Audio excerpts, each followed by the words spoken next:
competitors, really, because that's going to keep them distracted. There's still a lot of focus in simply getting this deal closed. And by the way, if the deal doesn't close by September, hello and welcome. Today let's play a little bit of Tinker in Dota. I bought the skin, it's very good. I bought like 20 cents for it and I think it looks just very cool, steampunk vibes. You can imagine if someone is not too fond of this transaction, and even if they can't necessarily stop it. Yeah, we'll play position 4.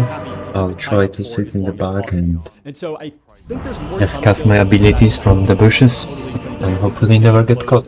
From all of the different states that could have a potential issue to the UK and the EU. Sometimes so more to come on that think front. you only want me for but of course we'll see how it goes. Then it's a competitor who, by the way, has a lot of debt and will now not be able to make all of the moves they were hoping to move in terms of rationalizing their cost synergies. So when Paramount did this deal, they were hoping for $6 billion in cost synergies to be realized, in which case that would bring up their EBITDA to about $18 billion and then would put them at a net debt to EBITDA ratio of 4.2. Which is still pretty high, but it's pretty high when you consider that is counting on $6 billion in cost synergies. And we know from history of big acquisitions, a lot of times when there's hopes of synergies, they don't all come into play. They don't all become realized. And so that would not be that surprising if synergies take longer than the construction to realize, and also less. So now, though, as a combined company, they do have a lot of subscribers. They're going to have about 200 million direct-to-consumer subscribers. If you put the content budgets of Paramount and Time Warner together, that's going to be probably in the vicinity of, $30-ish billion in content spend. So yet to be seen whether or not they're going to actually cut back on that. And during the merger, they said that they weren't going to cut content cost, and they kind of have to say that because if they did, then that would be bad for consumers. But them being one of the largest content spenders and needing to look for areas to potentially save money if all of their other cost synergies don't come into play, I think that it's likely that you could see, their content spend potentially go down. However, it's also not that easy for them to decrease it because that content is going all over. It's not a single unified platform like Netflix has. Instead, they have Paramount Plus and HBO Max, which we'll have to see whether or not they end up getting rid of one of those platforms and unifying it under one brand. A good start, but let's not worry about it too much for now. And so there's a lot of content spend that is supporting these different I think he worded that are currently right. We know that linear TV, which is just traditional TV, cable, satellite, any of those sort of means of getting television, that's under pressure. There's been a lot of cord cutting, a lot of people moving to video streaming. Even though this has been an ongoing trend for a long time, a lot of their revenues and basically financial viability, to be frank, is still predicated on these older. I'll try to pull. They still need that in order to survive. And when I get closer to the valuation, I'm going to talk about some of the numbers and one of the reasons why Netflix has a real advantage there when we think about their content cost per subscriber. No, this is not a good time to pull something. And so the big takeaway here for Netflix is that it's true. They lost the deal. I think it's actually a good thing that you see Netflix not just trying to outbid and just win an auction. Warren Buffett says they don't really want to be the one who's winning an auction, right? And that's because that means you overpay. And they certainly paid a lot for this asset, $110 billion. Now there's a lot of debt on top of it, and they're going to have to work really hard in order to make the combined entity a viable, sort of competitor, really. Because both companies on their own, they had negative operating margins if you're looking at over the last 12 months. And they also have a lot more volatility in their business models, too, because they rely more on, theatrical hits from the movies business, for instance. And so I'll leave that there for now. That's going to be the Warner Brothers Paramount news. The other sort of news that's been happening, and this, in my opinion, is basically because Netflix stock has been down a lot, as I mentioned. It was down 42% over the last year. It's down to the same price it was during that sell-off a few months ago as well. I think investors are really looking for a reason to understand why the price is down, and so they're trying to attribute different news for this. And another thing that popped up was that Netflix was trying to acquire Lionsgate, and then investors interpreted that to mean they feel like they need to acquire more content since losing the Warner Brothers business in order to be more competitive. That's not true on two levels. One, they put out a statement saying that wasn't true, that they were trying to bid on the Lionsgate acquisition, but on top of that, I don't think it's true that they need more content. I think it's always been in the case that they've acquired content and been a little agnostic to whether or not it's coming from licensing or them producing it themselves. As of late, the past 5-ish years, most people haven't wanted to sell to them at the same rate. That could be changing now too a little bit, as a lot of these video streamers have figured out that it's not that easy running their own platform and they're not that profitable doing it, and there's not a lot of money for them to really continue to fund that ongoing effort. But on top of that, I don't think that they actually need to acquire Lionsgate content in order to build a more compelling sort of subscription offering for customers. In fact, Netflix's churn is the lowest of all of the different video streaming players as it is currently. And so if they did do an acquisition like that, it was because they did their own sort of analysis to see whether or not it made sense to build out similar content or buy it. And this is analysis they're constantly doing all the time. They're always licensing different TV shows and all that. So I don't think that is like a big thesis breaker or something like that. I think that was the market more grasping for straws to try to figure out why the stock price was down. Then the other piece of acquisition news was they made a bid for Roku. Now this one it looks like they did actually do, although there's not much they put out about that. Most people don't know this, but Roku was actually incubated inside of Netflix. It was originally their idea. And it makes sense, right? Because they're going to be a video streaming platform. How are people going to stream on TVs? Well, it'd be great if they had a sort of device that was cheap and very easy to hook up to the internet and stream. That's basically what Roku is. And so why now? Why would they want to acquire this many years later? It mostly has to do with their push into advertising. And so when you own that device, you're getting a lot more proprietary data, and you're kind of controlling that platform, and it gives you more ability to show ads. And Roku themselves, there's something called the Roku channel, which is very popular, but it's an ad-supported channel, and that's just another opportunity for them to potentially, either use the Roku ad tech stack, integrate it with what they were building in-house, give them more supply. It was just another sort of play to kind of extend this ad-supported idea of TV, but also really I think it was about the data. So they stepped out of that though. They didn't win it, and nor did they try to. They had plenty of money. I'm sure that they could have loaned up more if they wanted to. I actually think it's a good thing that management is interested in acquisitions and exploring them, but shows that they're very price disciplined and clear about why they're doing it. They're not trying to be these empire builders that just owns the biggest media company in the entire world and is acquiring Warner Brothers and Lionsgate and Roku. About what is the ROI to us, to our shareholders? How does it impact the curve on a subscriber basis? Does it allow us to increase ARPU by increasing ad monetization? Is it cheaper if we then just build this ourselves? These are the exact questions you would want to see a management team asking, and you would want to see them behave this way. You wouldn't want them to just have their eyes closed to all of these changing developments in the world and say, we're very good on our model, we have it right. And Netflix has been really good historically too about being flexible when their model was wrong or when they needed to change something. I think the best example of this was the introduction of ads. This was a company that for decades was saying we'll never do ads, it's going to just be subscription pricing, and a lot of their advertising too was around how they don't have ads, right? Ads for and then instead they realized that that was wrong.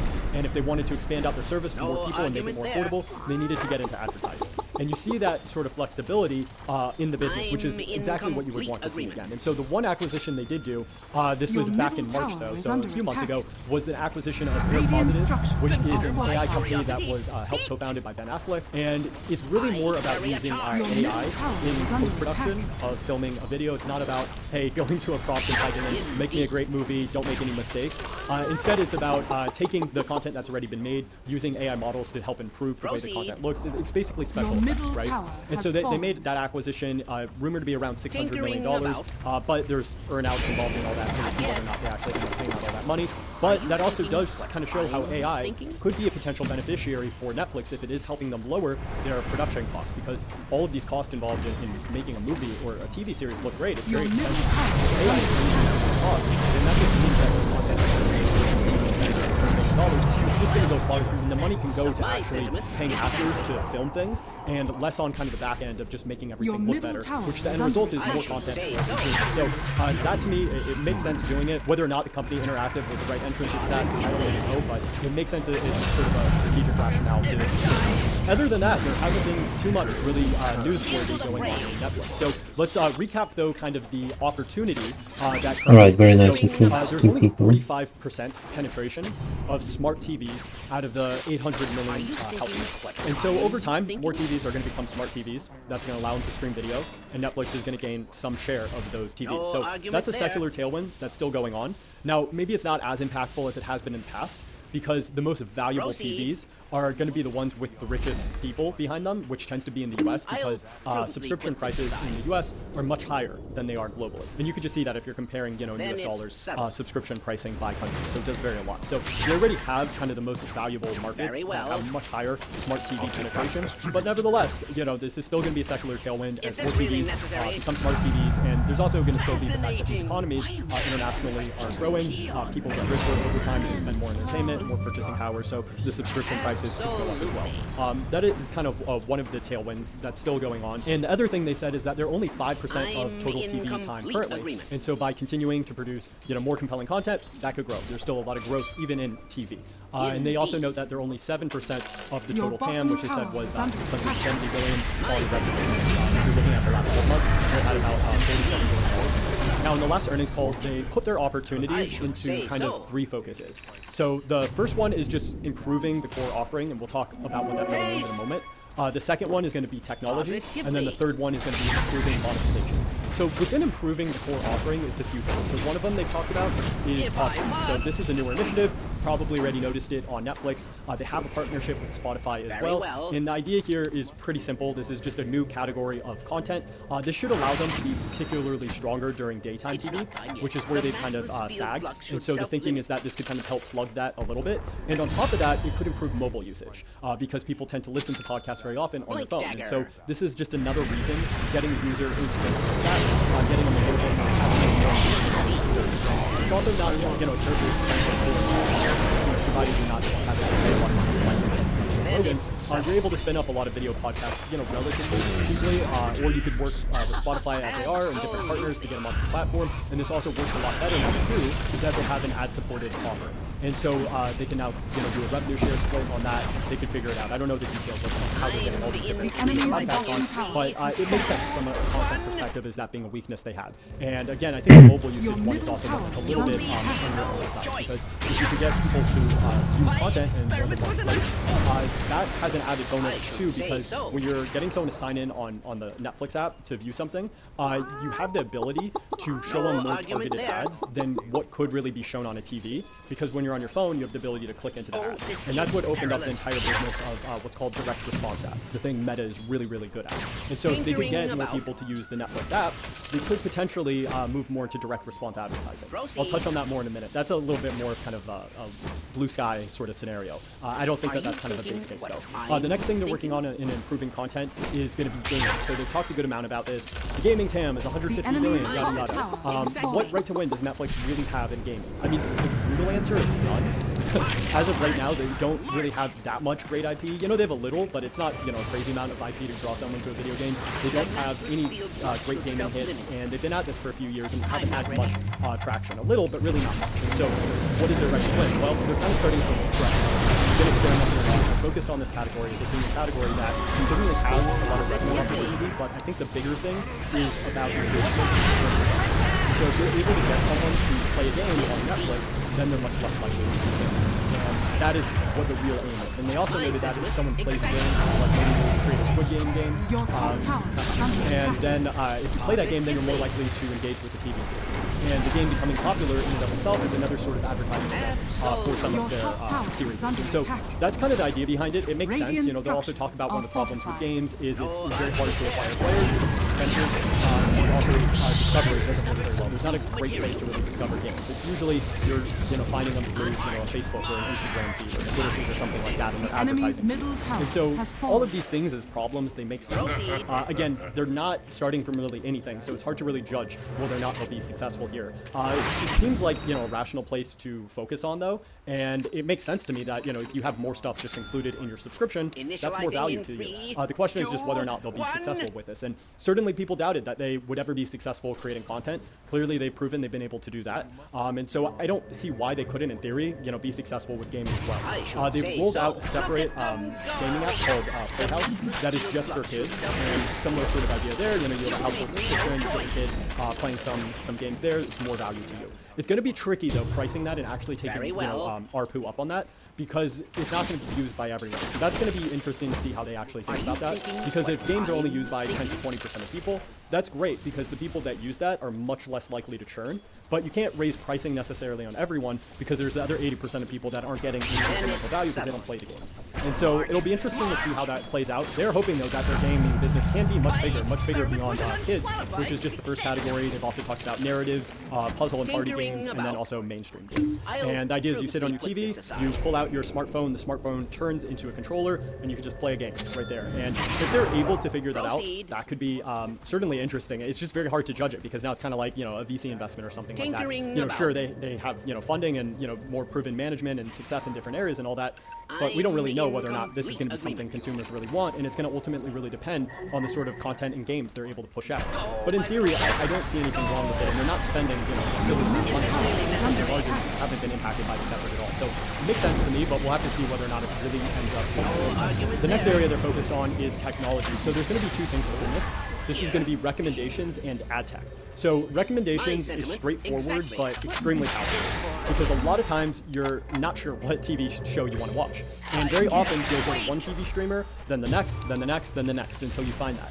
And if the TV streamer is not able to show you content very quickly that you want to watch, you could turn off and switch over to the next TV streamer, right? And so by Netflix improving their algorithm, it makes it a much better chance that when you do hit that Netflix app, and a lot of people do tend to hit the Netflix app first, that they'll actually be able to show you content you end up watching. And if you could do that, then you're a more engaged subscriber. You're a more engaged subscriber, better pricing power, less likely to churn. And so recommendations, I think, is, you know, kind of a lesser mentioned thing, but it's incredibly powerful, because there's a lot of content on Netflix that people never heard about, and it's also a little bit by design because it's such a long tail of content. They don't just produce, you know, a few very big marquee series, they produce a lot of niche content for very specific verticals.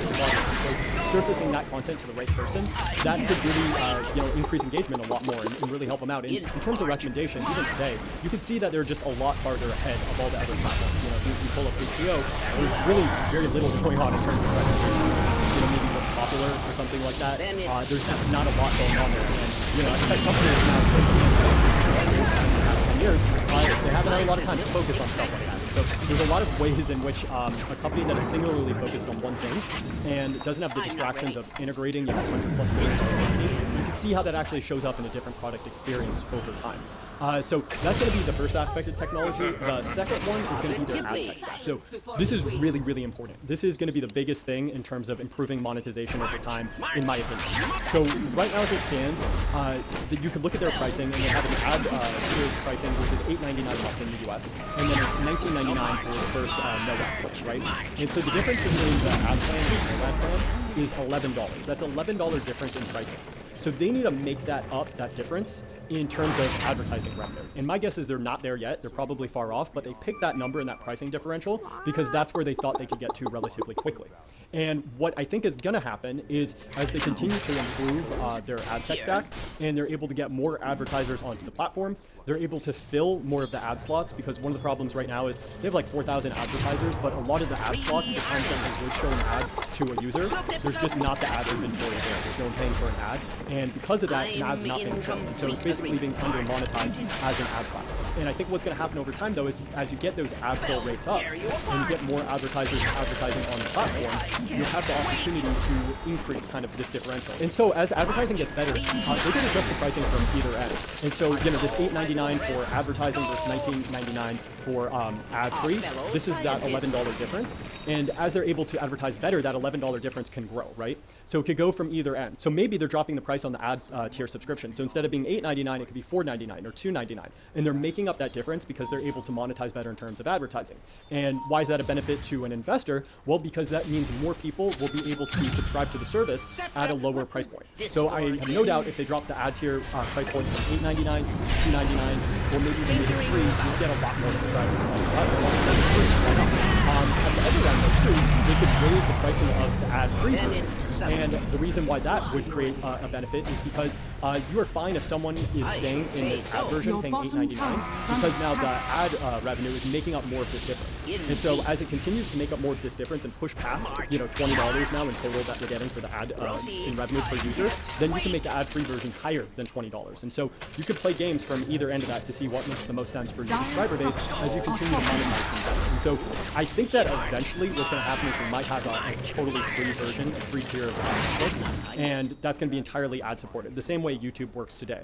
I think they can't do that yet until the ad tech gets a lot better, that they can actually make up that revenue shortfall. But if they're able to do that, again, the market opens up just a lot more. You'll get a lot more viewing time. And that's why I think the advertising initiatives are by far the most important in terms of revenue monetization, because also just the ability for people to pay is going to be somewhat capped, and you can't forever continue to just increase pricing at the high end. And yes, I think they do still have more pricing power, but advertising just it gives them much more ability. And we saw this too with the password ban crackdown, where they got a lot stricter on that, and the end result of it was some portion did end up as, you know, paying subscribers of the ad-free version, but a lot of them ended up into the ad tier. And that's because if you weren't paying for it before, because you were kind of too cheap to, then maybe it's more likely that you're going to subscribe and it's a cheaper subscription price, $8.99 a month versus $20. And just continuing to drive that $11 in ad revenue per ad subscriber, getting to that number and then driving it higher, that's going to just be a big growth story.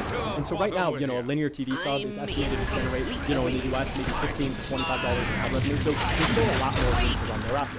The other thing worth noting, though, is that the ads on Netflix, the amount of ads they're showing, is about 4 to 5 minutes versus around 15 minutes in traditional TV. So it's a lot fewer ads. Now, this is partly the fact that Netflix charges a lot more for their ads currently. It's rumored to be around like a $30 to $40 CPM. That's the ad price per 1,000 impressions. So that is a pretty high ad price if you're comparing it to different sort of advertising options. And so it's very much a premium product. And so the hope for them is that maybe they can continue to maintain that pricing, and over time they could also add more advertising slots per hour, which would then grow volume, right? So, you know, pricing is staying kind of where it is, but over time it could be advertising volume, more ads being shown per hour. And it's also possible they have different subscriptions here. So maybe one is ad-free, one is ad-light, one is free, but it's very, very ad-heavy. Maybe that's how they get to this most often people a totally free subscription. Maybe it is something like that to make up for the difference.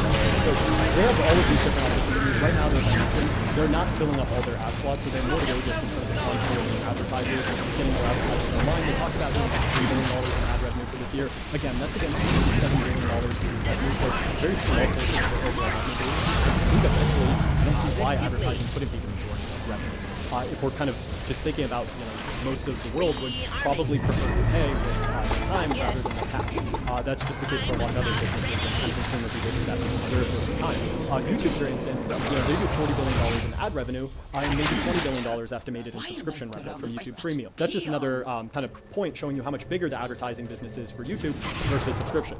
Now, if you're wondering, though, YouTube is a very different advertising business from Netflix. Netflix sells premium ads, very often brand ads, and they're kind of the highest quality advertising venue you could really get for TV. It's very much up there. Whereas in contrast, YouTube, it has a lot of direct response. There's a very long tail of advertisers. A lot of them are ROI driven, so they want to see what the return on investment is when you do put ads directly on YouTube. And so it's a very different sort of advertising platform to compare the two. And that's also, though, in part why YouTube hasn't monetized quite as well, because it is a direct response platform, which means that they're trying to get the users to click into ads and purchase something. But very often, that's just not the behavior of people watching something on YouTube. Sometimes it gets you, but it's very different than an Instagram user who is like kind of zombied out on the app, and as soon as they see something they want to buy, they'll just click it because they're not really looking for anything specific, just to kind of kill time or be entertained. And shopping for them can also be entertaining. And it's different on YouTube because you're watching a video and you don't really want to be disturbed during that. So YouTube's a mix. YouTube does have some brand which is a higher level in the funnel. It's called like top of mind sort of advertising. So that's like car commercials, something like that. So next time you go to the market to buy a car, you're thinking BMW, the ultimate performance machine. And so it's a different sort of ad venue. But the last thing I want to say to YouTube, though, is if you're looking at YouTube premium pricing, they recently raised it from $13.99 to $15.99 per subscriber in the US, which to me means they're making twice that in ad revenue, right? Because you wouldn't want to price them out otherwise. So you're probably doing at least $14 ARPUs on YouTube, and I don't see why Netflix couldn't do the same in theory. Because again, Netflix is kind of a higher quality too platform where a lot of advertisers want to reach their audience there. It's brand safe because the content is moderated than it is, right? You don't really know where your ads being shown against. A lot of issues with advertisers on that. So I would think that there's no reason Netflix couldn't eventually get there as well. But it is kind of a different ad platform because, you know, Netflix right now is 4,000 or something advertisers. YouTube has millions. So it is very different in that regard. The last thing I want to say, though, on advertising is AI. Generative AI could be another sort of benefit here where it could help advertisers make more commercials. It could help them personalize the commercials to individuals. I don't know that they've really gotten too far with this yet. I know Meta is really pushing on this a lot, but I don't see why Netflix couldn't do something similar as well over time, where you could have the same sort of ad copy being personalized for people, or driving down the cost of create ads, which brings in more advertisers. And then on top of that, that's the Gen AI side. The AI side in general is just better targeting and matching of ads to individuals. And if you're able to show someone an ad that they're able to enjoy more, that's just a better advertising experience, more likely to get a higher price for that. The problem with that for Netflix, though, versus Meta, is that they don't have a feedback loop because no one is actually doing the rest of the so they're probably never going to actually know really well maybe they'll know if you click off, you know, stop watching or something, but that's going to actually be a potential issue for them if they ever did try to get into more direct response, and also why they solve it. So that's going to be one of the main factors there. If they actually get to improve targeting more, maybe get a higher price. Getting kind of better ads to enable people, really more about just kind of giving you a better experience. because if you're sitting there watching Netflix and you're getting commercials for like cat food and weird medical stuff, you're kind of offended. If you don't have a cat and you don't have this issue, it's kind of not a nice commercial to watch, especially if they blast it with you many times again. And so that's kind of, I think, one aspect they can do better than a lot of other players. Even Amazon's kind of been a little mixed in that. Oh, that's laser is really good. Versus them, they have all their cores are just right-click cores, so being able to blind all of them for 5 seconds is a game changer. But the question is whether or not their subscriber base can hold it. So they put out a few statistics or made some comments on the last earnings call where they noted that their retention is up year-over-year.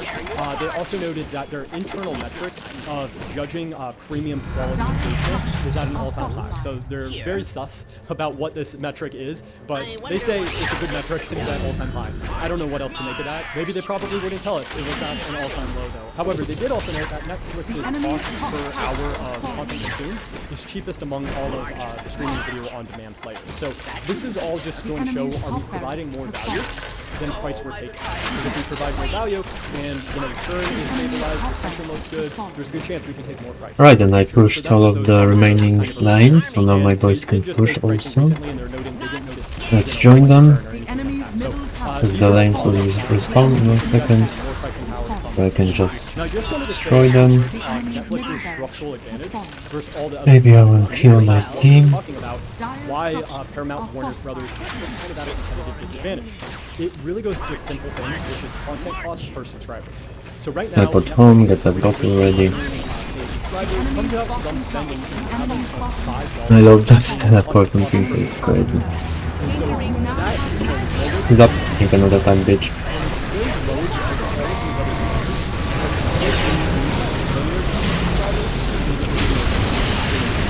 I should spam abilities.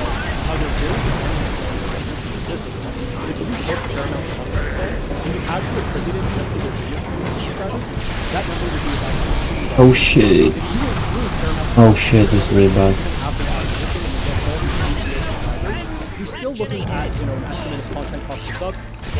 I fucked that match got me. Jesus Christ, they killed all of us. Wow. Oh, look at Rocks. Versus these other legacy competitors who need all of the linear TV revenues and those subscribers but to look, help 12K. subsidize their video streaming platform. Nice, I can buy some shit.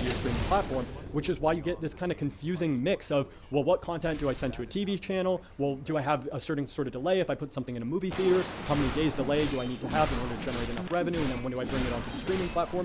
And as we've seen, it's a very hard equation to balance. It's one that usually doesn't really work well. I mean, Disney, who has by far the best IP of any player, behemoth of a company, their operating income has been flat, basically. It's actually down a little bit since 2018. And the reason why that is because it's the transition. Right, this is just evidence, okay. Streaming business, where the streaming business's economics are just worse. You're going from, on average, them collecting maybe $13 in carriage fees for a linear TV subscriber to getting $9. I think Shiva in here can be very good, actually. You also have higher churn with the video streaming customers and higher customer acquisition costs.